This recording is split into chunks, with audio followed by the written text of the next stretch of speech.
नमस्कार दोस्तों, कैसे हैं आप सब। आज हम पढ़ेंगे यूजीसी नेट में जो हमारे निबंध लगा हुआ है, मेरे राम का मुकुट भीग रहा है, जिसके लेखक हैं, आपको दिख रहा है, विद्यानिवास मिश्र जी। विद्यानिवास मिश्र जी ने यह निबंध लिखा था सन 1974 ईस्वी में। ठीक है, यह आपको याद रखना है। और विधा जब आपसे पूछा जाए विधा, तो ये क्या है? निबंध है। ठीक है, निबंध भी किस प्रकार का है ना। निबंध भी कई प्रकार के होते हैं। तो ये ललित निबंध है, ललित निबंध, यह आपको याद रखना है। इसके अलावा आपको कुछ और बातें भी ध्यान रखनी है, जैसे कि जिस भी लेखक का निबंध है, उस लेखक के बारे में आपको कुछ मोटी मोटी जानकारी होनी चाहिए। जैसे विद्यानिवास मिश्र जी हैं, इनका जन्म कब हुआ, ठीक है, वो याद होना चाहिए। इनकी मृत्यु कब हुई, वो याद होना चाहिए। तो हम एक सेकंड, हाँ, तो हम थोड़ा इसको नीचे कर लेते हैं। अब देखते हैं कि भाई जो विद्यानिवास जी हैं, इनका जन्म कब होता है। तो दोस्तों, इनका जन्म होता है 14 जनवरी, ठीक है, 14 जनवरी 1926 में, ठीक है। और इनकी मृत्यु होती है 2005 में। तारीख याद रखने की आपको खास ज़रूरत नहीं है, लेकिन वर्ष आपको ज़रूर याद रहना चाहिए, ठीक है। तो 1926 में इनका जन्म होता है। इसके अलावा कुछ और बातें भी आपको, जो कवि हो, जो हमारे निबंधकार हैं, उनके बारे में आपको पता होना चाहिए। वो ये है कि ये कहाँ से हैं, कौन से राज्य से हैं, और इनकी बाकी जो रचनाएं हैं वो कौन कौन सी हैं, या फिर इन्हें कौन से पुरस्कार मिले हुए हैं, है ना। जैसे देखा जाए तो विद्यानिवास मिश्र जी कहाँ से हैं। इनका जन्म होता है गोरखपुर में, ठीक है। गोरखपुर कहाँ पड़ता है? उत्तर प्रदेश में, ठीक है। और इतना आपने जान लिया, तो इसके बाद आपको पता होना चाहिए भाई इनकी शिक्षा कहाँ से हुई, कौन से विश्वविद्यालय में पढ़े, है ना, कौन सी इन्होंने डिग्री की। ये सब चीज़ें आपको ना पता होना चाहिए, तभी हम किसी भी लेखक को अच्छे से जान पाते हैं। जैसे देखा जाए तो कौन कौन से पुरस्कार इनको दिए गए, देखे, जैसे कि 1988 में इनको पद्मश्री दिया गया था, पद्मश्री दिया गया था भारत सरकार द्वारा। ये आपको याद रखना है, 1988 में। इसके अलावा ऊपर लिख देता हूँ मैं, 1990 में कौन सा पुरस्कार दिया गया था? भारतीय ज्ञानपीठ, ठीक है, भारतीय ज्ञानपीठ इनको दिया गया था। और भी कई सारे पुरस्कार मिश्र जी को दिए गए हैं, लेकिन वो आप देख लीजिएगा थोड़ा सा इंटरनेट के ऊपर। उसके अलावा इनकी कौन कौन सी और रचनाएं हैं, ये भी आपको पता होना चाहिए। जैसे आपको पता होगा इनके निबंध जो है, निबंध संग्रह, है ना, संग्रह कौन कौन से हैं। जैसे कुछ कुछ, जैसे मैं आपको वैसे ही बता देता हूँ, वैसे आप पुस्तकों में देख सकते हैं। जैसे चितवन की छाँ है, चितवन की छाँ, है ना, या फिर तुम चंदन हम पानी, हाँ वो भी है, तुम चंदन हम पानी, ये है। इसके बाद ये जो हम अभी पढ़ेंगे, मेरे राम का मुकुट भीग रहा है,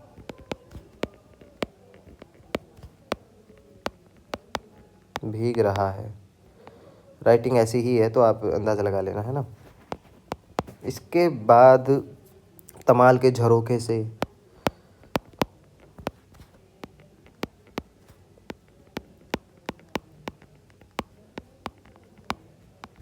तमाल के झरोखे से, अंगद की नियति, ऊपर लिख देता हूँ, अंगद की नियति। या फिर इसके अलावा कौन, हाँ वो है ना, कौन तू फुलवा बीननी हारी, सुना होगा ना आपने इसका, कौन तुम फुलवा बीननी हारी। और आंगन का पंछी, आंगन का पंछी, ठीक है। और आंगन का पंछी और बंजारा मन, ये पूरा नाम है शायद इसका, बंजारा मन। खैर ये सब चीज़ें हैं जो आपको ध्यान में रखनी चाहिए, है ना। इसके बाद हम निबंध पर आते हैं। ये कुछ निबंध संग्रह मैंने आपको बताए हैं, इनके जो प्रकाशन वर्ष वगैरह है ना वो आप देख लेना। कौन तुम फुलवा बिना नहारी, आंगन का पंछी और बंजारा मन, चितवन की छाँ, तुम चंदन हम पानी, मेरे राम का मुकुट भीग रहा है, तमाल के झरोखे से। 1990 में इनको ज्ञानपीठ पुरस्कार दिया गया, है ना। ये सब चीज़ें, पद्मश्री 1988 में दिया गया। ये सब चीज़ें आप देख लेना। जन्म होता है 1974 में, अरे गलत लिख दिया, 1974 में। तो हम निबंध की तरफ बढ़ते हैं। तो देखिए, महीनों से मन बेहद उदास है, उदासी की कोई ख़ास वजह नहीं, है ना। मिश्र जी बैठे हैं आराम से, तो वो मन में सोच रहे हैं कि महीनों से मन बहुत उदास है, उदासी की कोई ख़ास वजह नहीं, कुछ तबीयत ढीली, कुछ आसपास के तनाव और कुछ उनसे टूटने का डर, खुले आकाश के नीचे भी खुलकर सांस लेने की जगह की कमी। जिस काम में लगकर मुक्ति पाना चाहता हूँ उस काम में हज़ार बाधाएं, कुल ले देकर उदासी के लिए इतनी बड़ी चीज़ नहीं बनती। फिर भी रात रात नींद नहीं आती, है ना। देखिए कि भाई हज़ार बाधाएं हो, चाहे खुले आकाश के नीचे खुलकर सांस लेने की भी कमी नहीं है ना। मतलब इतनी सारी चीज़ें हैं, कोई ख़ास वजह नहीं है उदासी की, लेकिन फिर भी रात को नींद नहीं आती। दिन ऐसे बीतते हैं जैसे भूतों के सपनों की एक रील पर दूसरी रील चढ़ा दी गई हो, है ना। भूतों के सपने आते हैं, बताओ, और भूतों की आकृतियाँ और डरावनी हो गई हों। इसलिए कभी कभी तो बड़ी से बड़ी परेशानी करने वाली बात हो जाती, तो बड़ी से बड़ी परेशान करने वाली बात हो जाती और कुछ भी परेशानी नहीं होती। होता है ना कई बार कि हमारे साथ कोई ऐसी बड़ी चीज़ या कोई ऐसी घटना घट जाती है कि हम उससे परेशान नहीं होते हैं। तो वैसे ही ये है, उल्टे ऐसा लगता है जो हुआ एक सहज क्रम में हुआ, न होना ही कुछ अटपटा होता। और कभी कभी बहुत मामूली सी बात भी भयंकर चिंता का कारण बन जाती है। ठीक है, ये आपको मतलब एक एक लाइन जब हम पढ़ते हैं ना वो आपको ध्यान में रखनी है कि हाँ, मिश्र जी ने ना उस मेरे राम का मुकुट भीग रहा है निबंध में ऐसी ऐसी बातें कही हैं कि आराम से बैठा हूँ, मन उदास है, कोई ऐसी वजह भी नहीं है, खुले आसमान के नीचे सांस भी अच्छे से आ रहा है, तो इस तरह की चीज़ें, तो फिर भी उदास हैं। तो देखिए आगे, अभी 2-3 रात पहले मेरे एक साथी संगीत का कार्यक्रम सुनने के लिए 9 बजे रात गए। कितने बजे गए? 9 बजे, या याद रखना है। साथ में जाने के लिए मेरे एक चिरंजीव ने और मेरी एक मेहमान, महानगरीय वातावरण में पली कन्या ने अनुमति मांगी। किसने मांगी? मेरे एक चिरंजीव ने और इनकी जो मेहमान थी कन्या, ठीक है, इनकी गेस्ट हैं जो, तो इन्होंने अनुमति मांगी कि भाई हमें कहाँ जाना है, संगीत का कार्यक्रम सुनने जाना है रात को। शहरों की आजकल की असुरक्षित स्थिति का ध्यान करके इन दोनों को जाने तो नहीं देना चाहता था, पर लड़कों का मन भी तो रखना होता है, और कह दिया 1-1.5 घंटे सुनकर चले आना। ठीक है। रात के 12 बज गए। बताओ, गए थे 9 बजे, 3 घंटे हो गए, लोग नहीं लौटे। गृहिणी बहुत उद्विग्न हुई, झल्लाई। साथ में गए मित्र पर नाराज होने के लिए संकल्प बोलने लगी। इतने में जोर की बारिश आ गई। बताओ, 12 बजे बारिश आ गई रात को। छत से बिस्तर समेटकर कमरे में आया। मिश्र जी छत के ऊपर बैठे हुए थे, है ना, लेटे हुए होंगे, बैठे तो क्या होंगे, लेटे हुए होंगे। तो बारिश आ गई तो बिस्तर को है क्या नीचे ले आए। गृहिणी को समझाया बारिश थमेगी, आ जाएंगे। संगीत में मन लग जाता है तो उठने की तबीयत नहीं होती। तुम सो जाओ, ऐसे बच्चे नहीं हैं, मतलब ऐसे वैसे नहीं हैं, आ जाएंगे, कोई ज़्यादा चिंता करने की बात नहीं है। पत्नी किसी तरह शांत होकर सो गई, पर मैं अकुला उठा। बारिश निकल गई, ये लोग नहीं आए। बरामदे में कुर्सी लगाकर राह जोने लगा। कहाँ बैठ गए, बरामदे में बैठ गई कुर्सी लेके। दूर कोई भी आहट होती तो उद्विग्न होकर फाटक की ओर देखने लगता। ये उदग्र लिख रखा है, लेकिन उदग्र तो शायद नहीं होगा। उद्विग्न होकर फाटक की ओर देखने लगता। रह रह कर बिजली चमक जाती थी और सड़क दिप जाती थी, पर सामने की सड़क पर कोई रिक्शा नहीं, कोई चिरई का पूत नहीं। एकाएक कई दिनों से मेरे मन में उमड़ती घुमड़ती पंक्तियाँ गूंज गईं। कौन सी पंक्तियाँ?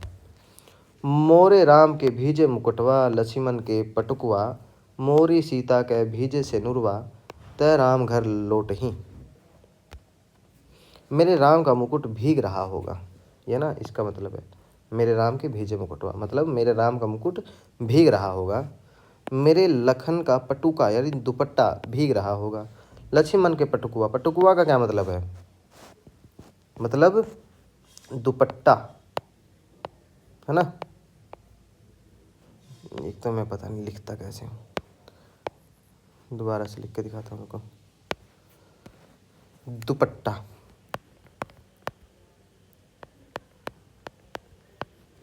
ठीक है। मुकुटवा का मतलब पता, वो तो पता ही है ना, मुकुट, ठीक है। भीजे मतलब भीग रहा भाई, भीगना। भीजे मतलब भीगना। लक्ष्मण का मतलब यहाँ पे लक्ष्मण है, ठीक है। मोरी सीता के भीजे सेनुरवा, सेनुरवा का क्या मतलब है? सिंदूर। सेनुरवा मतलब सिंदूर। तब राम घर लौटे ही, कि काश मेरे राम घर लौट आते। बचपन में दादी नानी जाते पर वह गीत गाती। मेरे घर से बाहर जाने पर, विदेश में रहने पर यही गीत विह्वल होकर गाती और लौटने पर कहती, मेरे लाल को कैसा वनवास मिला था। ठीक है।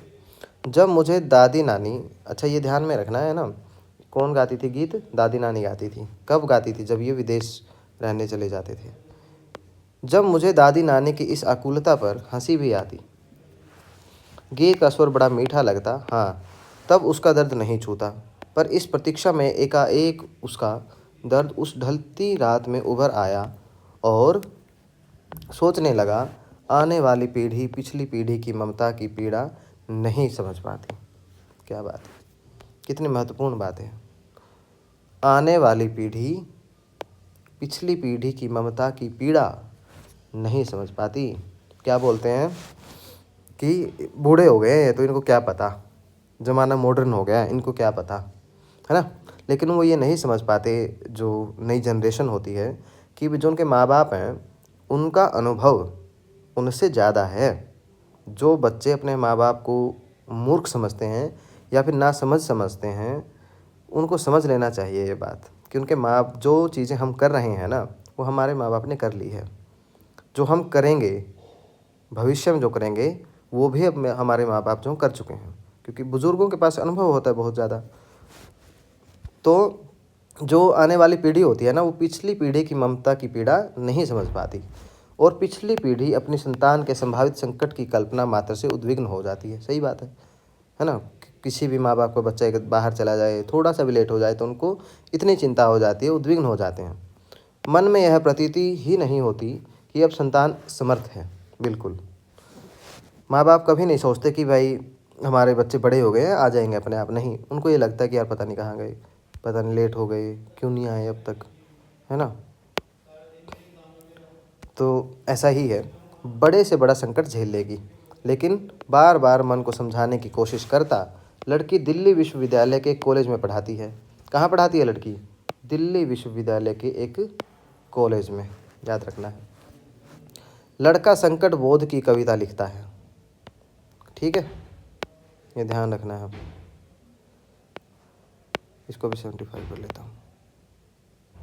ठीक है, लड़का संकट बोध की कविता लिखता है, पर लड़की का ख्याल आते ही दुश्चिंता होती, गली में जाने कैसे तत्व रहते हैं। लौटते समय कहीं कुछ हो न गया हो और अपने भीतर अनायास अपराधी होने का भाव जाग जाता। होता ही है ना कि भाई अब तो परमिशन दे दी बाहर जाने की, लेकिन अगर कुछ हो गया तो खुद खुद को दोष देता है वो।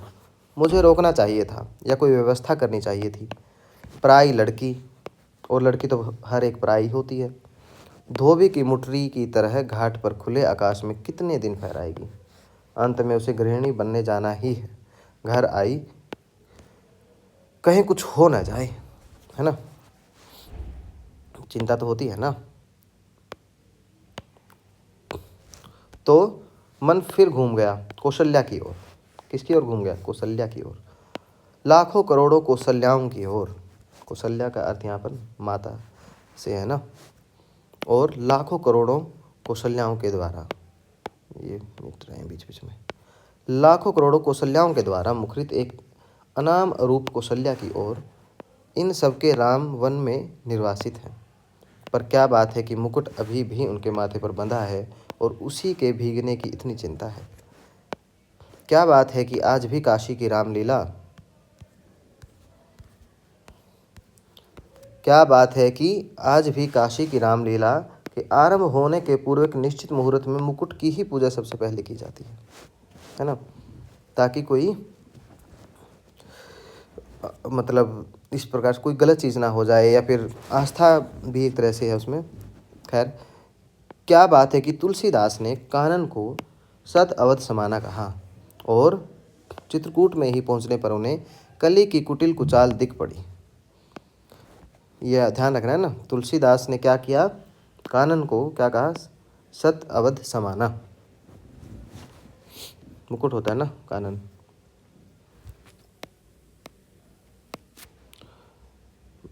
क्या बात है कि आज भी वनवासी धनुर्धर राम ही लोकमानस के राजा राम बने हुए हैं। ये सच्चाई है। राजा राम को हमारे देश में नहीं पूजा जाता। हमारे देश में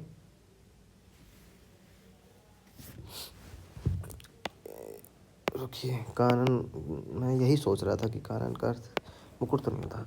कानन है ना जो, ये कानन का अर्थ होता है वन, या फिर है ना जंगल वगैरह कुछ भी ऐसे, वीरान जो होता है। तो तुलसीदास ने वन को, जंगल को भी अवध के समान ही देखा था। और जो हमारे जो समाज है उसमें जो वनवासी धनुर्धर राम है ना, वो ही लोकमानस के राजा बने हुए हैं। कहीं ना कहीं इन सब के बीच एक संगति होनी चाहिए। अभिषेक की बात चली, किसके अभिषेक की बात चली? राजा राम की, है ना। मन में अभिषेक हो गया और मन में राम के साथ राम का मुकुट प्रतिष्ठित हो गया। मन में प्रतिष्ठित हुआ, इसलिए राम ने राजकीय वेश में उतारा, राजकीय रथ से उतरे, राजकीय भोग का परिहार किया। पर मुकुट तो लोगों के मन में था, कौशल्या के मातृ स्नेह में था, वह कैसे उतरता? वह मस्तक पर विराजमान रहा और राम भीगे तो भीगे, मुकुट न भीगने पाए। इसकी चिंता बनी रही। देखो कितनी सुंदर लाइन है। राजा राम के साथ उनके अंगरक्षक लक्ष्मण का कमरबंद यानी दुपट्टा भी न भीगने पाए। दुपट्टा किस चीज़ का प्रतीक होता है? प्रहरी की जागरूकता का, है ना। अखंड सौभाग्यवती सीता की मांग का सिंदूर न भीगने पाए। सीता भले ही भीग जाए, राम तो वन से लौट आए। सीता को लक्ष्मण फिर निर्वासित कराए। पर लोकमानस में राम की वन यात्रा अभी नहीं रुकी। मुकुट, दुपट्टे और सिंदूर के भीगने की आशंका अभी भी साल रही है। कितनी अयोध्याएं बसी उजड़ी, पर निर्वासित राम की असली राजधानी, जंगल का रास्ता अपने कांटों, कुशों, कंकड़ों, पत्थरों की वैसी ही ताज़ा चुभन लिए हुए बरकरार है। सही बात है। हमारे समाज में आज भी राम को बार बार इसीलिए याद किया जाता है क्योंकि उन्होंने वनवास काटा। उन्होंने बहुत सारी जो वहाँ रहते हुए जो समस्याएं थी वो झेली, है ना। हमारे ग्रंथों में तो यही लिखा है ना, जो हमारे मिथक है उसमें यही है। तो लोगों के वो चीज़ मन में बसी हुई है, क्योंकि जिनका आसरा साधारण गंवार आदमी भी लगा सकता है, वे राम तो सदा निर्वासित ही रहेंगे। राजा राम नहीं हो सकते, वो निर्वासित ही रहेंगे। और उनके राजपाट को संभालने वाले भरत अयोध्या के समीप रहते हुए भी उनसे अधिक निर्वासित रहेंगे। निर्वासित ही नहीं, बल्कि काल कोठरी में बंद जिलावतनी की तरह दिन बिताएंगे। ठीक है। सोचते सोचते लगा कि इस देश की ही नहीं, पूरे विश्व की एक कौशल्या है, जो हर बारिश में विसूर रही है। मोरे राम के भेजे मुकुटवा, मेरी संतान ऐश्वर्य की अधिकारिणी संतान वन में घूम रही है। उनका मुकुट, उनका ऐश्वर्य भीग रहा है। मेरे राम कब घर लौटेंगे? मेरे राम के सेवक का दुपट्टा भीग रहा है, पहरुए का कमरबंद भीग रहा है, उसका जागरण भीग रहा है। मेरे राम की सहचारिणी सीता का सिंदूर भीग रहा है, उसका अखंड सौभाग्य भीग रहा है। मैं कैसे धीरज धरूं? इस पूरे विश्व में अनेकों कौशल्याएँ हैं, लाखों करोड़ों कौशल्याएँ हैं। पूरे विश्व की एक कौशल्या है, और उन सब के राम निर्वासित हैं, घर से बाहर हैं। और उन सब कौशल्याओं को, उन सभी माँओं को अपने अपने रामों की इतनी फिक्र रहती है। मनुष्य की इसी सनातन नियति से एकदम आतंकित हो उठा ऐश्वर्य और निर्वासन दोनों साथ साथ चलते हैं। ठीक है, ऐश्वर्य भी और निर्वासन भी दोनों साथ साथ चलते हैं। जिसे ऐश्वर्य सौंपा जाने को है, उसको निर्वासन पहले से बदा है। जिन लोगों के बीच रहता हूँ, वे सभी मंगल नाना के नाती हैं। वे मुद मंगल में ही रहना चाहते हैं। जैसे मेरे जैसे आदमी को वे निराशावादी समझकर बिरादरी से बाहर ही रखते हैं। डर लगा रहता है कि कहीं उड़कर उन्हें भी दुख न लग जाए। पर मैं अशेष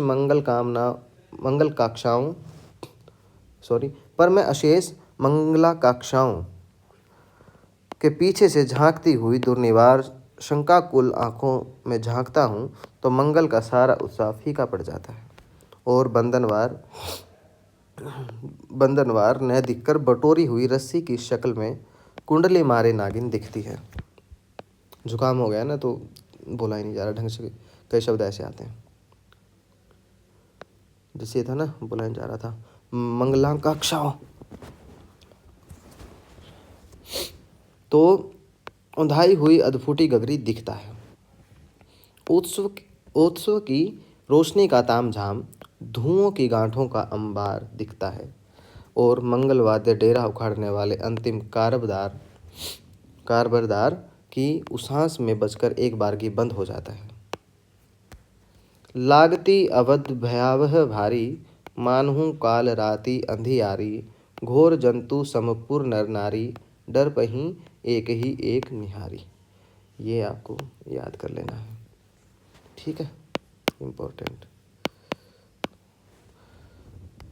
आगे चलते हैं। घर मसान परिजन जनु भूता, सुत हित मीत मनहु जमदूता, वांगह बिटप बेली कुम्ही लाही, सरित सरोवर देखी न जाही। ठीक है, गीत आपको याद कर लेना। कैसे मंगलमय प्रभात की कल्पना की थी, और कैसी अंधेरी काल रात्रि आ गई है। एक दूसरे को देखने से डर लगता है। घर मसान हो गया है, अपने ही लोग भूत प्रेत बन गए हैं, पेड़ सूख गए हैं, लताएं कुम्हला गई हैं, नदियों और सरोवरों को देखना भी दुस्सह हो गया है, केवल इसलिए कि जिसका ऐश्वर्य से अभिषेक हो रहा था वह निर्वासित हो गया। उत्कर्ष की ओर उन्मुख समष्टि का चैतन्य अपने ही घर से बाहर कर दिया गया। उत्कर्ष की, मनुष्य की ऊर्ध्वोन्मुख चेतना की यही कीमत सनातन काल से अदा की जाती रही है। इसलिए जब कीमत अदा कर ही दी गई, तो उत्कर्ष कम से कम सुरक्षित रहे, यह चिंता स्वाभाविक हो जाती है। राम भीगे तो भीगे, राम के उत्कर्ष की कल्पना न भीगे। वह हर बारिश में, हर दुर्दिन में सुरक्षित रहे। नर के रूप में लीला करने वाले नारायण निर्वासन की व्यवस्था झेलें, पर नर के रूप में उनकी ईश्वरता का बोध दमकता रहे। पानी की बूंदों की झालर में उसकी दीप्ति छिपने न पाए। उस नारायण की सुखसेज बने अनंत के अवतार लक्ष्मण भले ही भीगते रहें, उनका दुपट्टा, उनका अहर्निशी जागर न भीजे। शेषी नारायण के ऐश्वर्य का गौरव अनंत शेष के जागर संकल्प से ही सुरक्षित हो सकेगा। किससे सुरक्षित हो सकेगा? नारायण के ऐश्वर्य का गौरव अनंत शेष के जागर संकल्प से, ठीक है, से ही सुरक्षित हो सकेगा।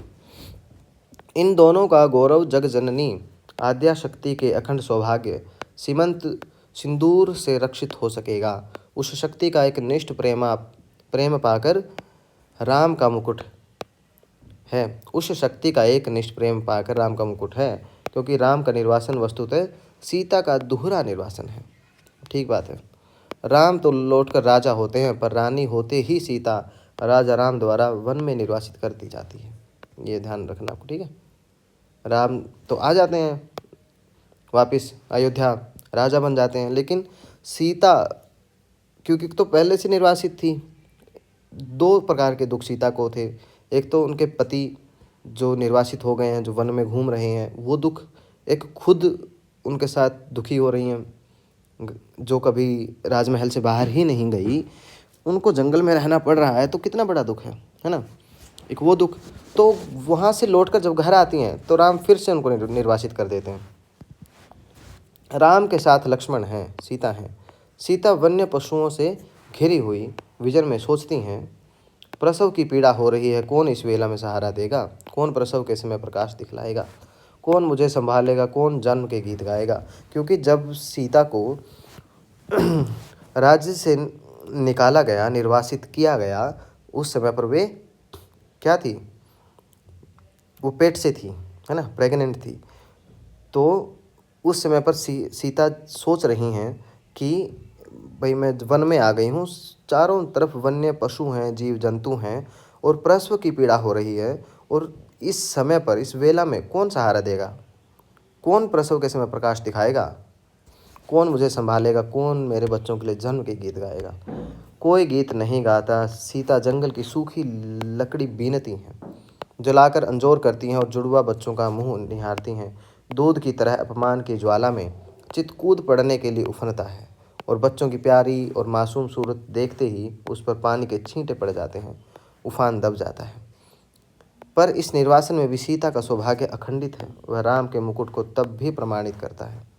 मुकुटधारी राम को निर्वासन से भी बड़ी व्यथा देता है। और एक बार और अयोध्या जंगल बन जाती है। स्नेह की रसधार रेत बन जाती है। सब कुछ उलट पलट जाता है। भवभूति के शब्दों में पहचान की बस एक निशानी बची रहती है। दूर ऊंचे खड़े तटस्थ पहाड़, राजमुकुट में जड़े हीरों की चमक के सैकड़ों शिखर, एकदम कठोर, तीखे और निर्मम। पुरा यत्र स्रोत पुलिन मधुना यत्र सरिताम, विप्रयासम यातो धन विरल भाव क्षितिरुहामु बहो कालाद दृष्ट प्रयाम मन्ये वनमेदम निवेशशालानाम तदिदमिति बुद्धि दृढ़यति। राम का मुकुट इतना भारी हो उठता है कि राम उस बोझ से करा उठते हैं, और वेदना के चित्कार में सीता के माथे का सिंदूर और दमक उठता है। सीता का वर्चस्व और प्रखर हो उठता है। सीता का वर्चस्व और प्रखर हो उठता है। ठीक है, ये थोड़ा संस्कृत में था ना, संस्कृत में पढ़ता तो हूँ नहीं, तो इसलिए ठीक से पढ़ा नहीं गया है, आप देख लेना अपने उससे। आगे आपको समझ में आई है ना यहाँ तक की कहानी, तो क्या चल रहा है। तो क्या होगा आगे? कुर्सी पर पड़े पड़े यह सब सोचते सोचते 4 बजने को आए। मिश्र जी दोबारा से अपनी उसमें आ गए हैं, परिस्थिति में आ गए हैं कि वो कुर्सी पर बैठे हैं बरामदे में। तो बरामदे में बैठे बैठे रात के 12 बजे से 4 बजने को आ गए हैं सुबह के। इतने में दरवाजे पर हल्की सी दस्तक पड़ी। चिरंजीवी निचली मंजिल से ऊपर नहीं चढ़े। सहमी हुई कृष्णा, मेरी मेहमान लड़की का क्या नाम है? कृष्णा, याद रखना, ठीक है। बोली, दरवाज़ा खोलिए।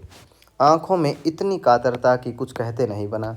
सिर्फ इतना ही कहा कि तुम लोगों को इसका क्या अंदाज़ा होगा कि हम कितने परेशान रहे हैं, है ना। भोजन दूध धरा रह गया, किसी ने छुआ नहीं। मुंह ढाँप कर सोने का बहाना शुरू हुआ। मैं भी स्वस्ति की सांस लेकर बिस्तर पर पड़ा, पर अर्धचेतन अवस्था में फिर जहाँ खोया हुआ था वहीं लौट गया। अपने लड़के घर लौट आए, बारिश से नहीं संगीत से भीग कर। मेरी दादी नानी के गीतों के राम, लखन और सीता अभी भी वन भीग रहे हैं। तेज बारिश में पेड़ की छाया और दुखद हो जाती है। पेड़ की हर पत्ती से टप टप बूंदें पड़ने लगती हैं, तने पर टिकें, और उसकी हर नस नस में अपलावित होकर बारिश पीठ गलाने लगती है। जाने कब से मेरे राम भीग रहे हैं और बादल हैं कि मूसलाधार ढरकाए चले जा रहे हैं। इतने में मन में एक चोर धीरे से फुसफुसाता है, राम तुम्हारे कब से हुए? है ना? क्या मन में प्रश्न आता है कि राम तुम्हारे कब से हुए? तुम जिसकी बुनाहट पहचान में नहीं आती, जिसके व्यक्तित्व के ताने बाने तार तार होकर अलग हो गए हैं, तुम्हारे कहे जाने वाले कोई भी हो सकते हैं कि वह तुम कह रहे हो मेरे राम, और चोर की बात सच लगती है। मन कितना बटा हुआ है, मनचाही और अनचाही दोनों तरह की हजार चीज़ों में दूसरे कुछ पतियाएँ भी, पर अपने ही भीतर प्रतीति नहीं होती कि मैं किसका हूँ या कोई मेरा है। सही बात है ना? पर दूसरी ओर यह भी सोचता हूँ कि क्या बार बार विचित्र से अनमनेपन के कारण चिंता किसी के लिए होती है? पर चिंता क्या पराये के लिए होती है? पर क्या कुछ भी अपना नहीं? फिर इस अनमनेपन में ही क्या राम अपनाने के लिए हाथ नहीं बढ़ाते आए हैं? क्या न कुछ होना और न कुछ बनाना ही अपनाने की बढ़ती न कुछ बनाना ही अपनाने की उनकी बढ़ी हुई शर्त नहीं है? तार टूट जाता है, मेरे राम का मुकुट भीग रहा है, यह भीतर से कहाँ पाऊँ? अपनी उदासी से ऐसा चिपकाव, अपने संकरे से दर्द से ऐसा रिश्ता, राम को अपना कहने के लिए केवल उनके लिए भरा हुआ हृदय कहाँ पाऊँ? मैं शब्दों के घने जंगलों में हिरा गया हूँ, मतलब घिर गया हूँ ना। जानता हूँ इन्हीं जंगलों के आसपास किसी टेकड़ी पर राम की पर्णकुटी है ना। एक जंगल में घिर गए हैं और वो ऐसा सोच रहे हैं कि इन्हीं जंगलों के आसपास ही किसी टेकड़ी पर, कहीं किनारे पर या चोटी पर राम की पर्णकुटी है। पर इन उलझाने वाले शब्दों के अलावा मेरे पास कोई राह नहीं। शायद सामने उपस्थित अपने ही मनोराज्य के युवराज, अपने बचे खुचे स्नेह के पात्र, अपने भविष्य के संकट की चिंता में राम के निर्वासन का जो ध्यान आ जाता है, उनसे भी अधिक एक बिजली से जगमगाते शहर में एक पढ़ी लिखी चंद दिनों की मेहमान लड़की के एक रात कुछ देर से लौटने पर अकारण चिंता हो जाती है ना। उसमें सीता का ख्याल आ जाता है, पर राम के मुकुट या सीता के सिंदूर के भीगने की आशंका से जोड़े न जोड़ें, आज की दृढ़ अर्थहीन उदासी को कुछ ऐसा अर्थ नहीं दे देता जिससे जिंदगी ऊब से कुछ उबर सके। समझ में आई बात? और देखिए, बीच बीच में है ना, अगर आपको कोई बात समझ में ना आए तो आप क्या कीजिए ना, कमेंट कर दिया कीजिए कि आपने बताया था, ये लाइन आपने पढ़ी थी लेकिन हमें इसका मतलब नहीं समझ में आया, ताकि मैं उसको दोबारा से है ना बता सकूं, या फिर मैं कमेंट कर दूं। ठीक है? और आप जितने भी लोग हम मेरी वीडियो देखते हैं, सुनते हैं, आप है ना इसको शेयर भी कर दिया कीजिए दोस्तों के साथ, और सब्सक्राइब भी कर दो, लाइक वाइक भी कर दो, है ना। तो और इतने में पूरब से हल्की उजास आती है। शहर के एक जोर भरे बियाबान में चक्की के स्वर के साथ चढ़ती उतरती जंतसार गीती हल्की सी सिहरन पैदा कर जाती है। मोरे राम के भीजे मुकुटवा और अमचूर की तरह विश्वविद्यालयी जीवन की निरस्ता में सूखा मन कुछ जरूर ऊपरी स्तर पर ही सही भीगता नहीं तो कुछ नम तो हो ही जाता है, और महीनों की उमड़ी घुमड़ी उदासी बरसने बरसने को आ जाती है। महीनों की उमड़ी घुमड़ी उदासी बरसने बरसने को आ जाती है। बरस न पाए यह अलग बात है, कुछ भीतर भाप हो तब न बरसे। पर बरसने का यह भाव जिस ओर से आ रहा है, उधर उधर राह होनी चाहिए। इतनी असंख्य कौशल्याओं के कंठ में बसी हुई जो एक अरूप ध्वनि में कौशल्या है, अपनी सृष्टि के संकट में उसके सतत उत्कर्ष के लिए आकुल उस कौशल्या की ओर, उस मानवीय संवेदना की ओर ही कहीं रहा है, घास के नीचे दबी हुई। पर उस घास की महिमा अपरंपार है। उसे तो आज वन्य पशुओं का राज के संरक्षित क्षेत्र बनाया जा रहा है।